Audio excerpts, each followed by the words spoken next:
Hey, I have a second channel. Cube Compium TDX.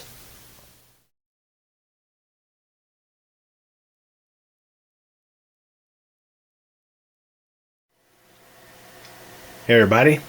So back in the summer when I was going through my parents' attic, I found a lot of my old computer stuff. And I found the original box and packaging for my old Acer Aspire One AOA 150 netbook from 2008. So just for fun, we're going to kind of go back in time and do a second unboxing of my old netbook. Now, I can say that, of course, the laptop has not been restored back to factory settings. It does not have Windows XP on it anymore. It does not have its original memory configuration or even original hard drive for that matter. And I did not return all the packaging to a 100% original state, but I still figured this would be pretty fun to do. So let's go and get started. So here we have the original packaging from 2008 of the old Acer Aspire One netbook. This was purchased at Walmart, and in fact it still has the original price tag. $348 is what these things cost back in 2008. Kind of laughable these days considering just how low end these things really are. But netbooks, I must say, when they first came out, they were actually pretty interesting. It was like getting an ultra small, ultra energy efficient laptop with the power of a Pentium 4, or heck, maybe let's say a Pentium 3, if you want to call it that.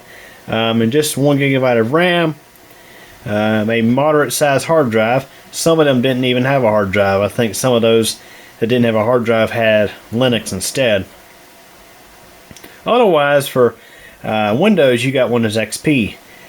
And then, of course, when Windows 7 came out, Microsoft came out with, well, Windows always did have a starter edition, but the starter edition was actually used on netbooks for Windows 7. But this one here originally had Windows XP. And I must say that if it weren't for netbooks, Windows XP probably would have gone out of support much earlier than it did. So inside this brown box we have the product box. Look at that, guys. The original box of this thing. Acer Aspire One.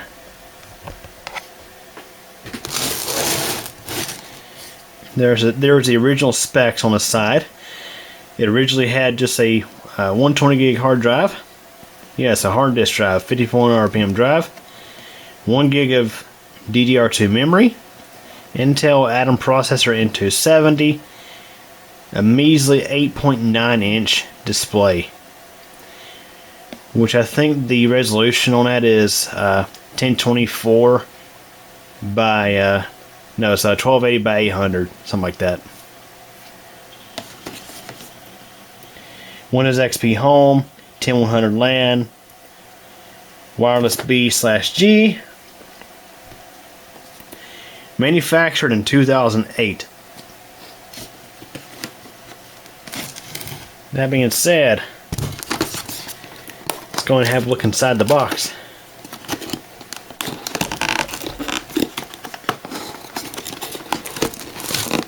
I never ever thought 14 years later I would be unboxing my netbook again, but here we are. Just for fun.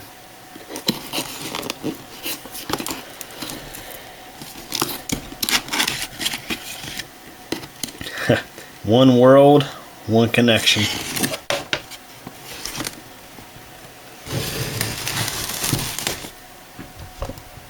Look at that, guys.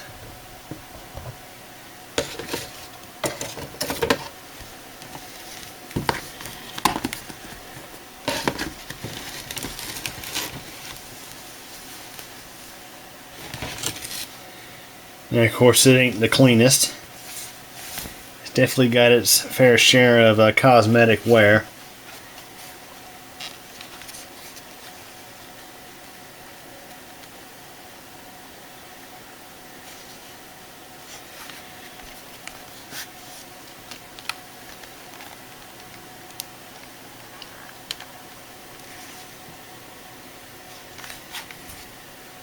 There you have it, guys. We're not done just yet.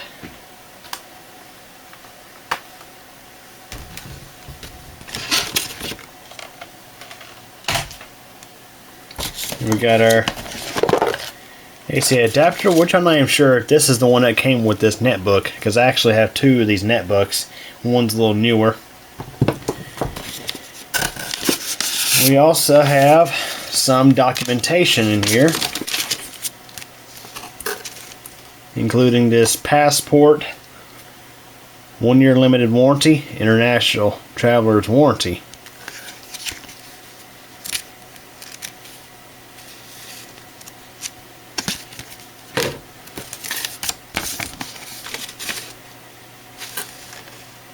It's crazy, I do still have the documentation to this thing. I've also still got the documentation to my old Dell Inspiron 1525. Because the person I bought it off of kept everything. All the CDs and DVDs and all that good stuff. Here we have the Aspire One user guide. Not going to look through every little thing, but your computer will serve you well if you take care of it. That's not always the case. Even if you do take care of a netbook, it may not always serve you well. Unless you were very patient. Oh, so yeah, it talks about how to restore the factory image, which, I would be honest, I think within a couple of days of using this thing, I wiped the hard drive completely and just did a clean install on Windows XP. Yeah, the touchpad on this one has the left and right mouse buttons on the far left and far right instead of under like you would normally have on a laptop's touchpad. Using a computer security lock. I don't really think you gotta worry too much about somebody stealing one of these things.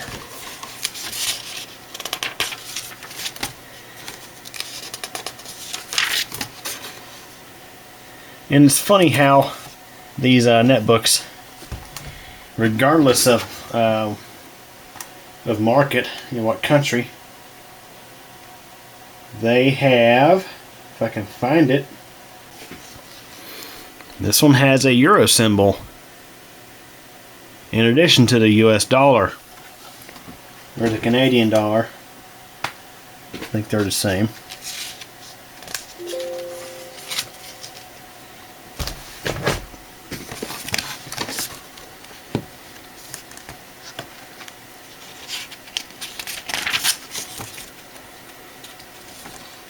And of course, multiple language.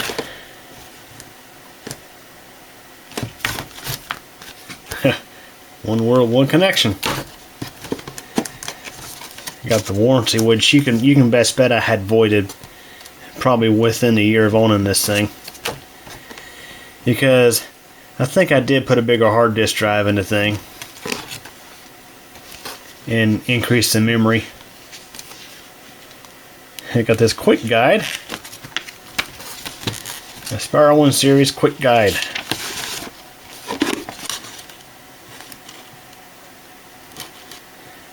So there's the actual models of ZG5. But I think for simple terms we'll still refer to it as a AOA 150.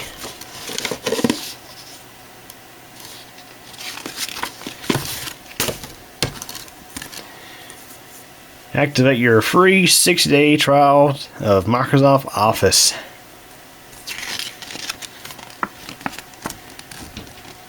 Multiple languages.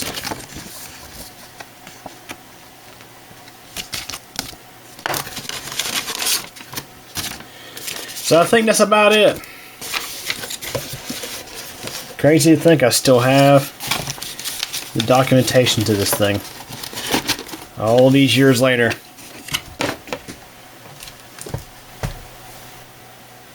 Okay, everybody, so this video would not be complete without a startup. So I got the netbook plugged into power, and let's go ahead and start this thing up.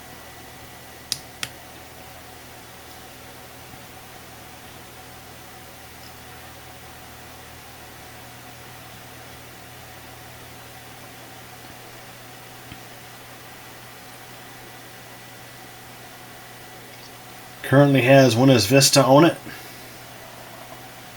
32-bit. And the funny thing is, it runs Vista beautifully. Windows Vista, it was notoriously known as a resource hog operating system, but you'd be amazed at how well it can run. The system has a 7200 RPM hard drive, which that does help a little bit because, of course, many laptops are just their hard drives are just 5400 RPMs. But it's got the glossy display, which looks great with Vista, and also looks great with Windows 11. And you can see there we are in the Vista Start menu. For example,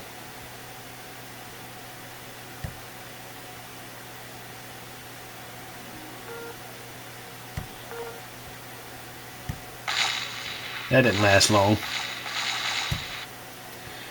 But yeah, guys, that is a Acer Aspire One netbook. A sort of a second unboxing, if we want to call it that, since I found the original packaging materials of this thing. Figured I'd do it. So the funny thing is about this machine, again, this thing was $348 at Walmart back in late 2008. My parents bought this for me for Christmas that year, and it was my first laptop. I did not have a laptop before I had this thing, and I was using this as my primary laptop up until the end of 2011, early 2012. That's when I got the Inspiron 1525, and this ended up going to my mom for a few years as a little laptop to use. But yeah, it was back when this thing was brand new. I mean, of course it was underpowered, but you could still do some stuff with it. I mean, I used this thing in my final year of high school a little bit. I'll never forget, my classmates were playing solitaire and stuff on it. There's definitely a lot of sentimental memories in this thing. So that's one of the reasons why I keep it around, and I'm going to definitely be doing some more videos with it here soon. I'm going to be actually focusing on another video about Windows Vista, and I'm also going to be probably trying out some builds of Linux on these things. I got this one here, and I've also got this slightly newer one right here, so this one here is from 2010. You can see much bigger screen, bigger keyboard, although I actually prefer the keyboard and trackpad on the older one versus this newer one. But yeah, this one has the Atom N450 CPU, so it's a slightly bit more powerful than this one here, and I actually have 2 gigs of RAM in this one. This one here is easier to service. You have easy access to the hard drive as well as the memory, and I think even the Wi-Fi adapter is easy access. Whereas this one here, to change out any of those aforementioned components, you got to basically tear the thing apart. You got to take the bottom shell off, and you got to take the motherboard loose to get access to the memory. And this one here, the weird thing about this particular netbook is both this one and that one have just one DIMM slot. DIMM slot, excuse me. This one here you can fit up to 2 gigs of memory in. This one here can only take 1.5. That's because this one has 512 megs of RAM, DDR2 memory soldered to the motherboard, and you can expand it up to 1.5 gigabytes. It had the soldered on 512 megabytes, and it had a 512 megabyte SODIMM module in it originally. So yeah, the original ones, not very friendly for servicing and upgrading. The newer ones you could do a little more with. So anyways, Hope y'all enjoyed this video. And before I end this video, we need to shut this thing off.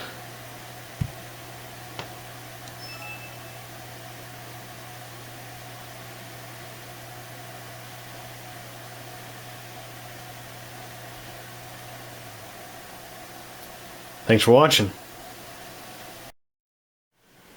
Well, everybody, that wraps it up for this video, and I hope you enjoyed it. If you did, please like the video, leave a comment, subscribe to CubeComputer channel, and be sure to tick the bell, that way you get notified of new video posts. Also, I recommend following CubeComputer Company on Facebook. A link is in the video description. In addition to computer tech videos, I have a second channel, CubeCompMTDX. Links are available at the end of this video. Again, I hope you enjoyed this video, and thanks for watching and your support.